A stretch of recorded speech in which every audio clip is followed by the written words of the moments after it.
What's up, sexies? We made it to Friday. Yeah, boy. Man.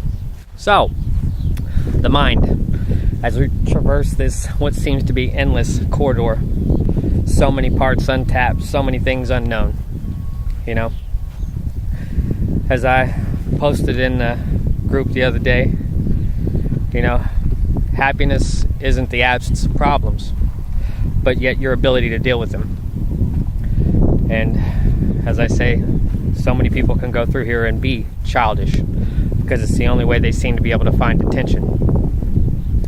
And at the same time, they'll dig you holes for you to fall in. They go out here and act one way, hoping you turn around and act worse to make yourself look bad. Then everything that they put out here to say that wasn't true, turns out that people start to believe because of your actions. And, you know, by law, if we stop struggling, we float.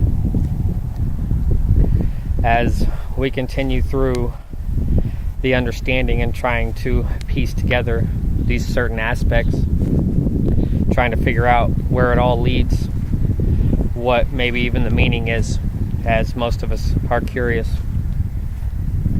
you know, and we never cease to take time to do anything anymore. I mean this as we sat with Grandma yesterday and we listened to her stories. Many a happy times spent traveling through Arkansas and Louisiana. Just good memories. Any more these days, you could ask anybody of just a youthful generation what their favorite memory is, and they can't tell you, but they can show you a funny YouTube video. We don't spend enough time making memories anymore, so most of us forever die with dreams.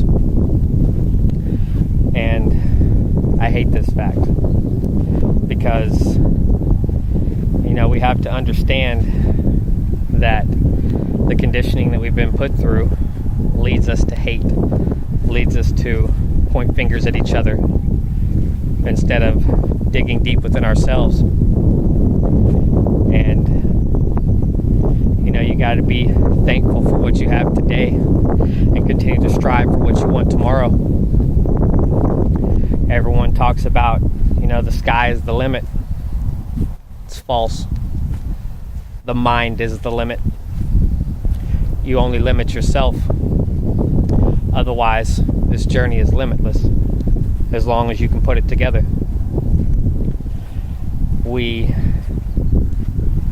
have two things that define us, and that being your patience when you have nothing and your attitude when you have everything. So many of us, like I say, reach out for that momentary acceptance, and we're hurt by others, but that's where we must learn to change our critical thinking to bring it back to a point where it actually has meaning. Because as we know, not everyone we encounter on this journey is meant to be here forever. Some people pass through with pieces to our lives. Some people come and write a few chapters. But above all, these are lessons. Lessons that we learn through life. And that's how you must take it. When someone comes into your life for a brief moment, or maybe for a couple of years, and then walks away. It's a lesson. It's not to hurt. It's how this journey is. You got to put that into your head. They came to you because they needed you. They needed something of you that you don't see in yourself. Maybe it was your strength. Maybe it was your courage. Maybe it was your hope. If they took anything else from you, material-wise, well, some people only see value in material. And that's the only way they see value in themselves, is for how much material they possess. Because they don't possess the depth that is needed. Because they can't look at themselves in the mirror, so they must look at shiny objects. But, digressing, haters do a lot of barking. But trust me, they never bite. We allow them to destroy our minds and take from ourselves.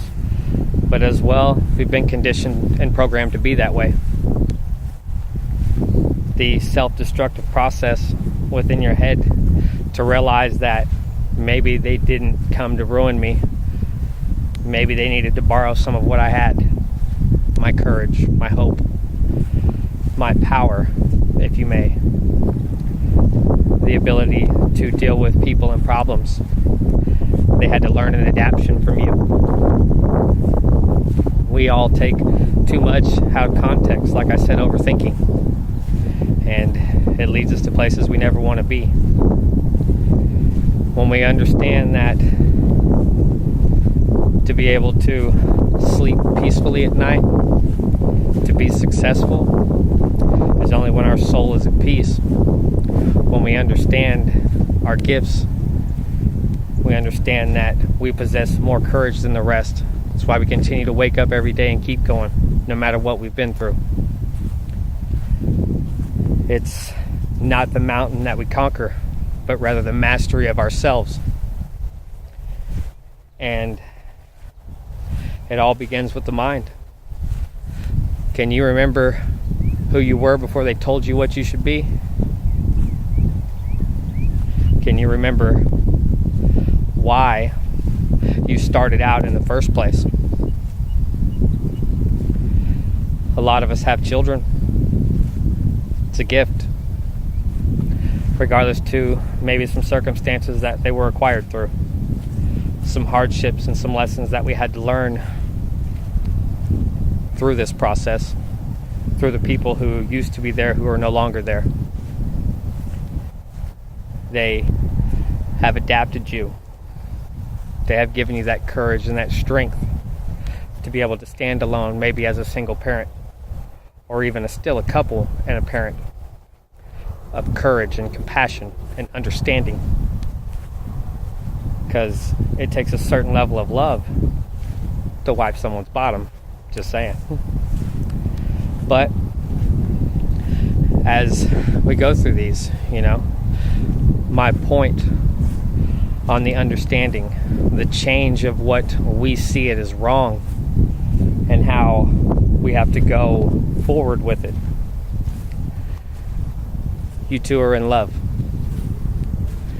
Whether you're sitting next to each other or across the room from each other, you can gaze at each other and instantly know what the other's thinking.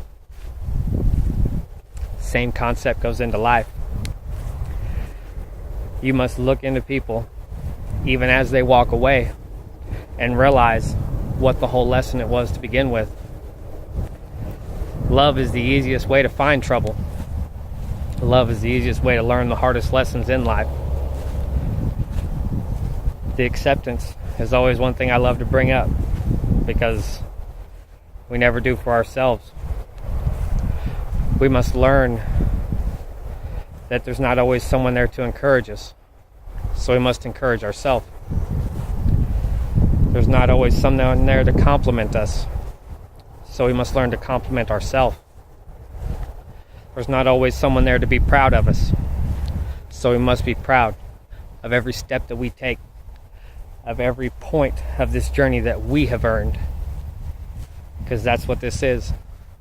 You're earning the mastery of yourself, the mastery of your mind, your ability to be able to deal with concepts, situations, and the flaws in society as they come.